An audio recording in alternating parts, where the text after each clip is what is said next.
was one time a booming mining country, but now all the mines pretty much are shut down and the old mills are in ruins. Mills shut down and the people left. Then past Sawtooth Mountain and on north to Winnemucca. Through Mcdermott, right on the Oregon-Nevada border. This is a town on the reservation.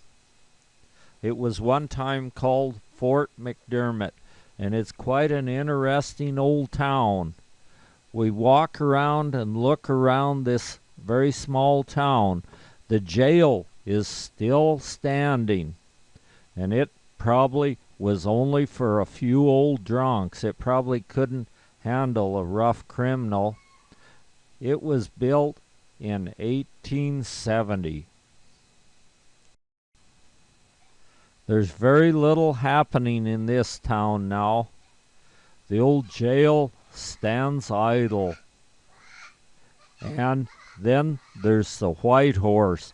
I don't know what that was. I suppose it was a saloon. And then there was an old 1850s jail. The ruins of it still stand. The old White Horse building looks like it must have been a hotel and a saloon, with a jail, of course, right next door. So if you got in trouble, it wasn't much of a problem to throw you in jail. It looks like this building is still used. When we went past there, we saw there was some souvenir shops and things in the old White Horse building. From then, it's back into Oregon in the straight stretch of highway as it comes to a point in front of us as we're heading for Vail, Oregon. In the far distance, the Steens Mountains are standing up tall and straight with a clean coat of snow on top of them. Then we enter the canyon near Rome. These are the Towers of Rome. That's where it got its name, is the resemblance to the Towers of Rome. Through the town of Rome and on toward Jordan Valley.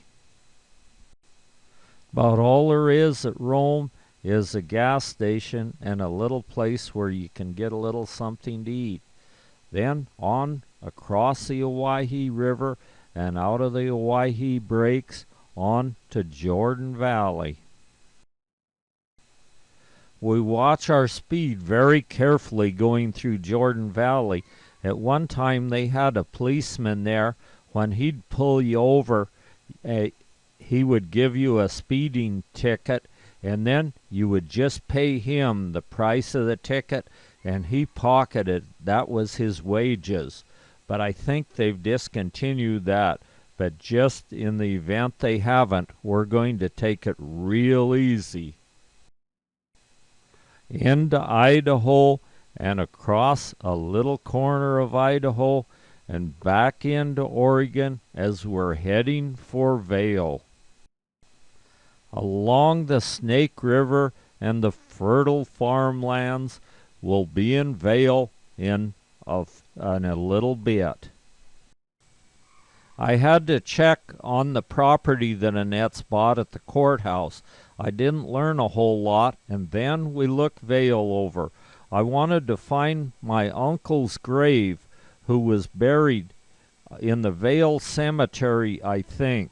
So I see a person on the street, and he knew my uncle personally. So I talked to him about it, and he told me a few stories about my uncle. For about a year, and we lived out there, and Earl had a wine jug under every little nook and cranny out in the barn and out in the corrals. And when I was about 8 or 9, I'd find one of them and I'd take a drink of it and just get sicker than a dog, and then Mom would get mad at Earl. And I'll tell you another story too. He had an old black dog named Nick. Oh yeah, I remember. Yeah. Remember Yeah, Well, my horse kicked him in the head, and he jumped in the water tank. Went with us when we went to Jordan Valley I'll be darned. because he wouldn't stay with Earl. But, yeah. We're searching the Vale Cemetery thoroughly for my uncle's grave and haven't found it yet.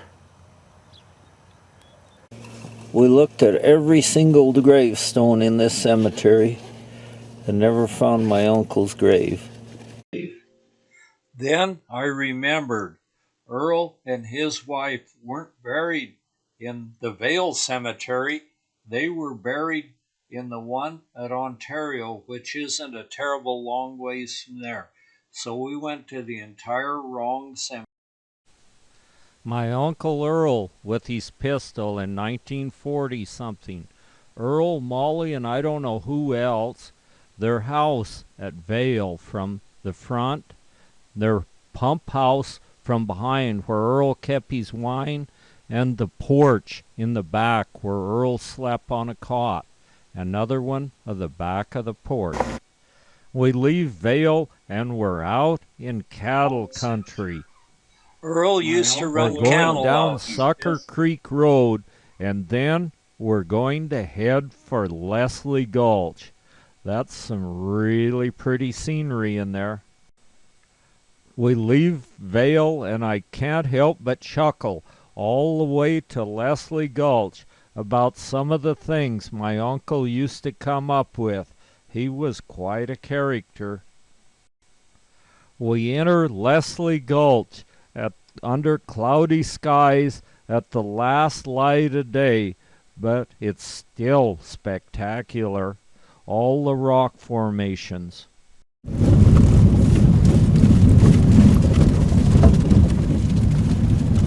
Wow, those are tall. You want to go cliff climbing? No. Wow. Look at that. Leslie Gulch is all part of the Owyhee Canyon, and the way the Owyhee got its name, there were some early fur trappers from the Big Island of Hawaii came over here, and when they looked at it, they said, "This looks like Hawaii, so let's name it Hawaii." But they didn't know how to spell Hawaii in English, and so it got the name Owyhee.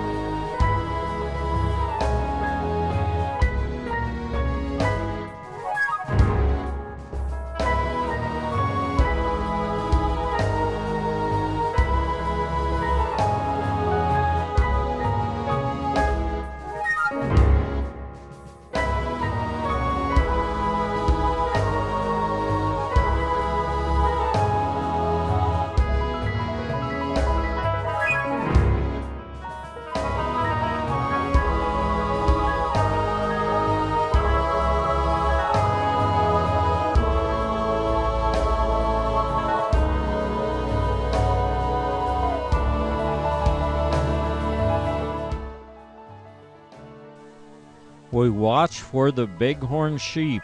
Normally we see some bighorn sheep when we're going through here, but they're someplace else today. We didn't see even one, and that's kind of unusual not to see at least a few of them. There's a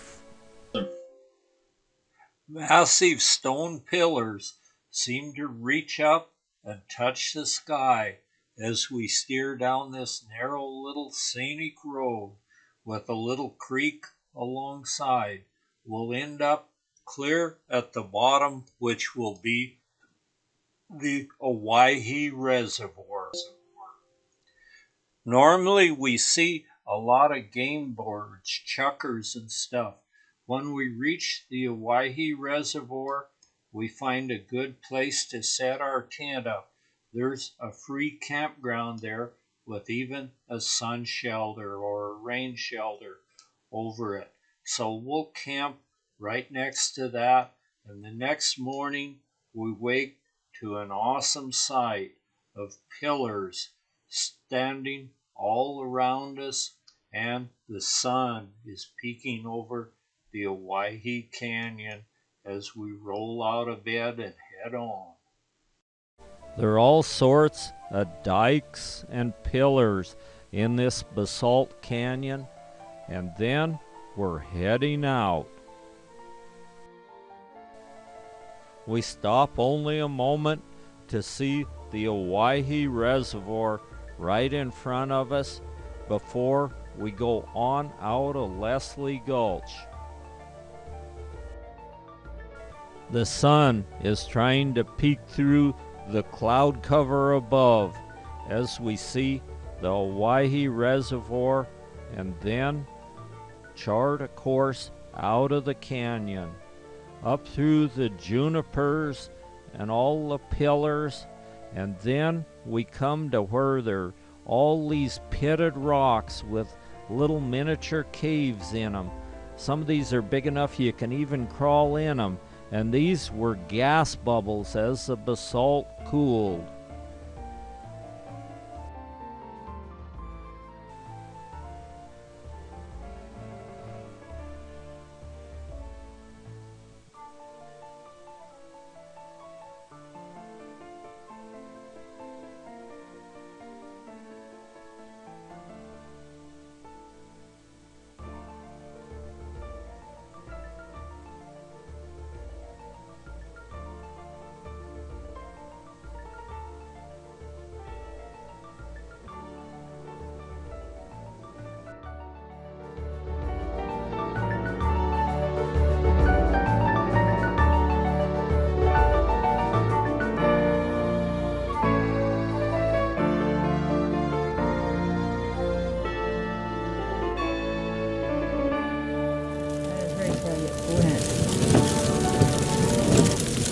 Read it.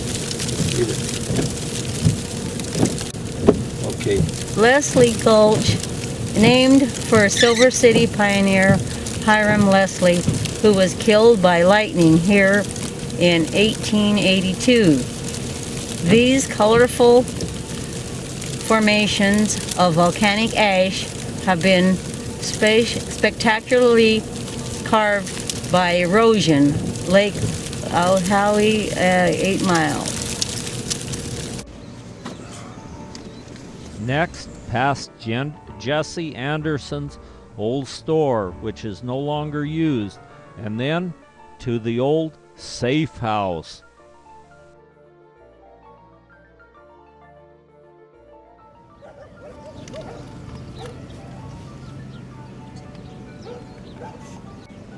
Okay. Inskip Station, founded in 1863 by Dr. E.W. Inskip and his partner, Osgood, to serve as hostel on Skinner's Toll Road. Known as fortified dwelling, it often served as refuge during Indian raids.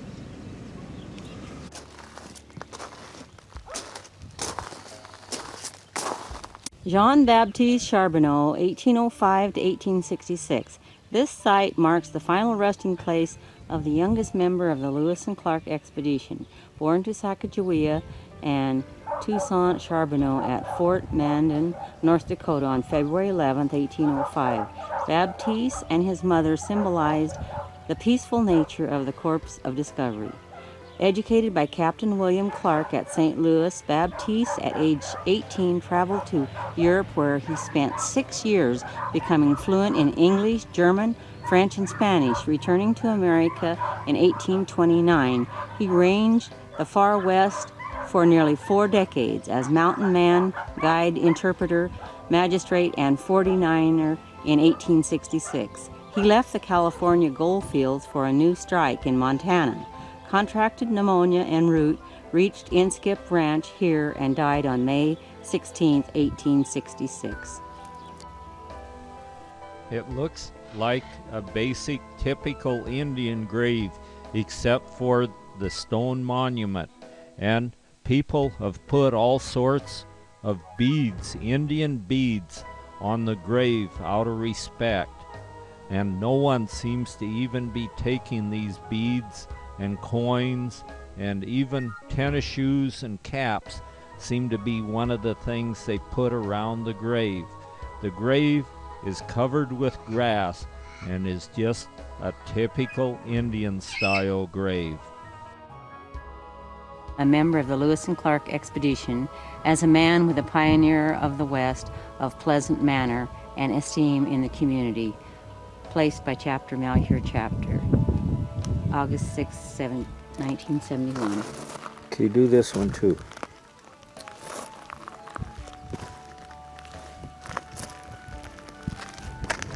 Jean-Baptiste Pompe Charbonneau, son of Sacagawea, February 11th, 1805 to May 16th, 1866. This plaque is dedicated as a memorial to Jean-Baptiste Pompe Charbonneau, whose personal life experience elevated him to national recognition in American history. He began his road of life on an epic journey westward. The youngest person accompanying the Lewis and Clark expedition, Pompe was carried in a cradle board by his mother, Sacagawea. Following the death of Sacagawea in 1812, young Pompe came under the guardianship of Captain William Clark and was schooled in St. Louis, Missouri. He spent 6 years in Europe and Africa. While abroad, he learned to speak English, Spanish, German, and French fluently, in addition to several native languages he already knew. During his stay overseas, he accompanied and was hosted by a German royal family, the Wilhelms of Württemberg. He then returned back to states where he served as alcalde of San Luis Rey, California. His love for adventure and free spirit brought him full circle back to the natural wonders from hence he traveled as an infant child. As a guide, he taught others to appreciate the natural beauty of this great nation. We commemorate his triumph as a true example of adventure and freedom, a spirit that characterizes the great American West. Lots of trade beads on the site. And more beads over the gravestone. And there it is, just a typical Indian grave. Getting a little wet. Next, we'll head for Annette's property in the shadow of the Steens Mountains in the Oregon Desert near Coyote Lake. We're finding some survey monuments so we can locate the property exactly where it is. We took a different road in thinking it would be a shortcut, but it ended up being the rockiest thing you'd ever tried to drive on. The monuments are some of them brass from the BLM, and Marge is writing down the information of them in the shadow of the Steens Mountains. We find a little herd of wild horses, and then more horses and more horses. We saw about 26 wild horses out here roaming the desert, and Annette's property must provide feed for most of them. They're big, tough, majestic stallions and lots of mares and some little baby colts following them as they head out over the hill through the sagebrush ahead of us. These horses are out here year-round, and they're fed no hay or grain or have never had a rope on them or never felt the feel of a cowboy astraddle them. And there they go off over the hill, wild and free. Most years they do really good out here if there's enough rainfall to produce enough feed for them. We see them of all ages heading out through the sagebrush over the hills, and there are some water troughs and even an occasional spring out here for them to get water. We move on up on the darndest rocky road I've ever seen, and our vehicle is banging and crashing, and then we see a brand new baby colt just getting his first run from a human being. We move on and find a satellite stallion. This is a stallion that isn't quite tough enough to get his own harem, and so he's been kicked out of the herd, and he's looking us over pretty good as he trots around in front of us.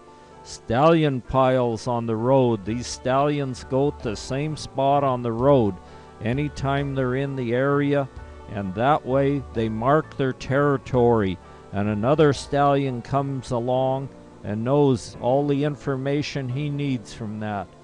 And we go past Annette's property, just sort of a tall grass plain, with the Steens Mountains in the background and a few little flurries going on up on top of the Steens.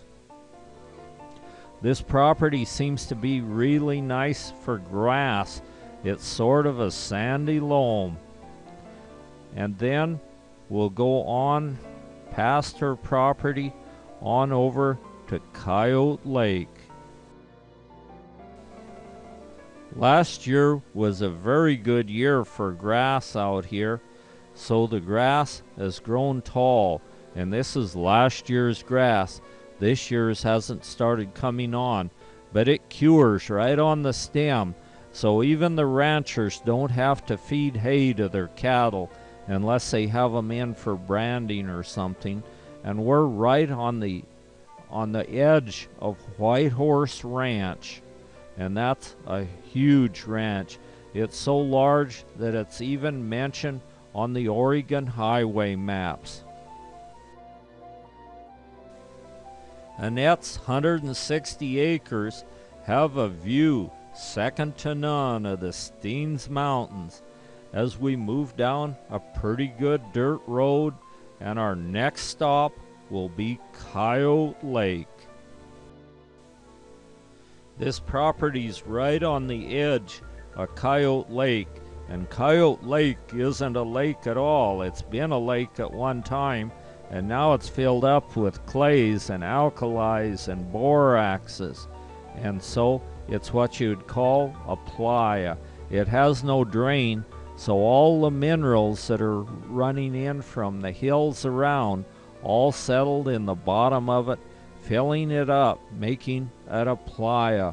We go through a little sand dune, and then we're ready to enter Coyote Lake. We'll stop and make sure that it's dry enough to support our vehicle. If that's wet, we're definitely not going, but we see some dust devils out there, so it's dry and okay. So we'll get out here and we can go a little bit faster now that we're out on this smooth playa. The vehicle hums as we head across the playa, watching for the place to get off from it on the other side.